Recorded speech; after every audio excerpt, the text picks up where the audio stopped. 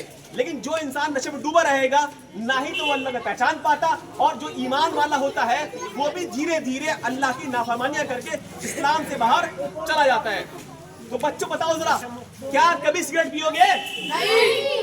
گٹکا؟ نہیں. بیڑی؟ نہیں. اور شراب؟ نہیں. دور دور نہیں. بولو دور دور. دور دور نہیں. اور دوست کو سمجھاؤ گے اپنے؟ بتاؤ. دوست اگر کوئی سویٹی سپاری کھاتا ہے اس کو سمجھانا ہے, منع کرنا ہے, اس کو یہ بتانا ہے کہ اگر تم یہ کھاؤ گے دھیرے دھیرے آپ کو اس کی عادت پڑ جائے گی, اور عادت پڑے گی پھر بڑے گناہ کرو گے, اس میں لت پڑے گی تو پھر مشکل ہے کہ اس سے باہر نکل پاؤ. ہاں, جو میں ایک بات اور بتانا چاہتا ہوں, اگر ہمارے سماج میں پہلے میں کوئی ایسے بھائی اس طرح کی لت میں ہو تو ان کے لیے ضروری ہے کہ چھوڑنے کے لیے پختہ عزم کریں. پختہ عزم, ارادہ, ڈٹرمنیشن, یعنی مائنڈ ان کا ہونا چاہیے. کیونکہ ہمارے پاس صحابہ اکرام کی وہ مثال موجود ہے. جب مدینہ میں اللہ تعالیٰ نے شراب کو حرام کیا تو مدینہ کے لوگ جو شراب کے عادی تھے انہوں نے ایک ہی بار میں اکثریت نے شراب چھوڑ دی اور شراب بہی نالیوں پر نظر آ رہی تھی. کیوں؟ اللہ تعالیٰ کا خوف, اللہ تعالیٰ کے سامنے جواب دہی کا احساس, اس بات کا پختہ ارادہ کہ ہم کبھی شراب نہیں پیئیں گے. ہاں, نشے کی خاص بات ہے, جب کوئی نشہ کرنے والا کسی بھی طرح نشہ کرتا ہو, جب نشہ چھوڑتا ہے تو withdrawal symptoms آتے ہیں. کیا اس کو withdrawal symptoms, کیا بولا میں نے؟ withdrawal symptoms. withdrawal symptoms کیا ہوتے ہیں کہ ہمارا جسم نشے کی وجہ سے نشے کا عادی بن چکا ہوتا ہے. جب ہم نشہ چھوڑنا چاہتے ہیں تو پھر جسم جو ہے نیچرلی ہمارا جسم کام کرنا شروع کرتا ہے, اور جو باڈی ہماری عادی تھی وہ کہتی ہے نشہ چاہیے, اور جسم جو نیچرل کام کرتا ہے وہ ان کو نشہ والی چیزوں کو مارنے لگتا ہے. تو ہمارے ہاتھ پیر کانپنے لگتے ہیں, سر میں درد ہونے لگتا ہے, آدمی چکر آنے لگتے ہیں. کئی بار انسان بیمار پڑ جاتا ہے اور اس کو لگتا ہے کہ میں جیوں گا نہیں اگر میں شراب نہیں پی لوں گا, میں جیوں گا نہیں اگر سگریٹ نہیں پی لوں گا, میں جیوں گا نہیں اگر گٹکا نہیں کھا لوں گا, یا میں جی نہیں سکتا اگر اسمیک, چرس, گانجا, افیم وغیرہ کا استعمال نہیں کر لوں گا. اس وجہ سے دوبارہ وہ نشہ کرتا ہے. لیکن اگر انسان اس پہ کنٹرول کر لے, اپنے اوپر روک لے, یاد رکھیے پہلا ہفتہ مشکل, دوسرا ہفتہ کم مشکل, تیسرا ہفتہ اور کم مشکل, اور پانچواں ہفتہ نارمل, اور چھٹے ہفتے میں کافی کنٹرول. لیکن چھوڑنے کے لیے یہ بھی ضروری ہے کہ ہم وہ ماحول چھوڑ دیں, وہ دوست چھوڑ دیں جو سگریٹ پیتے ہیں یا اس طرح کوئی کام کرتے ہیں. دوسری بات, اس بات کا احساس کہ مرنا ہے, اور مرنے کے بعد اللہ تعالیٰ ہم سے حساب لے گا. یہ جسم کس نے دیا ہمیں؟ ہاں جی بچوں, یہ جسم کس نے دیا؟ اللہ نے دیا نا. تو یہ اللہ نے دیا تو اس کو ہمیں اپنی مرضی سے چلانا ہے, اللہ کی مرضی سے چلانا ہے. تو اللہ کی مرضی سے چلانا ہے نا. تو اللہ تعالیٰ نے کہا ہے کہ تمہارا جسم تندرست ہے, ورزش کرو, اچھا کھاؤ, اچھا پہنو, تندرست رہو, اچھے کام کرو. اور نشہ بیسیکلی کیا کرتا ہے؟ وہ جسم کو, ہمارے جسم کو خراب کرتا ہے, کمزور بناتا ہے, خراب کرتا ہے. تو اس لیے ہمیں اس برائی سے بچنا ہے. نہ صرف یہ کہ بچنا ہے, اپنے دوستوں کو, اپنے بھائیوں کو بچانا ہے. بڑے لوگ جو میری بات سن رہے ہیں ان سے میں کہوں گا, اگر آپ بچوں کو گھر میں یہ بات نہیں بتاؤ گے کہ نشہ ایک خراب چیز ہے, بیڑی, سگریٹ, تمباکو دور رہنا ہے, تو آپ چاہو یا نہ چاہو آٹومیٹیکلی سماج آپ کے بچے کی ایسی برین واشنگ کر دے گا کہ کوئی بچہ سویٹی سپاری کھائے گا, کوئی گٹکا کھائے گا, کوئی سگریٹ پیے گا, اور کوئی پھر اپنے ماحول اور اپنی تربیت کے لحاظ سے دوسرے گناہ کی طرف رخ کرے گا. لہذا بڑوں سے ہماری گزارش ہے, بچپن میں ہی بچوں کی اس طرح ذہن سازی کر دے کہ بچہ بچپن سے ہی گھن کرے. جس طریقے سے وہ لوگ نشہ نہیں کرتے, ان کے ذہنوں میں یہی بات بیٹھی ہوتی ہے کہ نشہ ایک برائی ہے, نشہ ایک گناہ ہے, نشہ ایک برائی ہے, نشہ ایک گناہ ہے. اس گناہ سے, اللہ کے خوف سے انسان بچ سکتا ہے. یہ ذہن سازی بچوں ہی کرنی ہے. ایک لاسٹ بات میں یہی کہنا چاہوں گا, ایک ایگزامپل میں آپ سے ہی پوچھتا ہوں, بتاؤ ذرا مجھے, اگر کسی گھر کے, ہاری بچوں, اگر کسی گھر میں 10 مرد ہیں اور 10 میں سے جو ہے 8 نشہ کرتے ہو, تو کیا اس گھر میں مالداری آئے گی؟ غریبی آئے گی نا. اب میں بڑھاتا ہوں ایگزامپل, اگر ہمارے مسلمانوں میں اگر مسلمانوں کے اکثر نوجوان نشہ کرنے لگے تو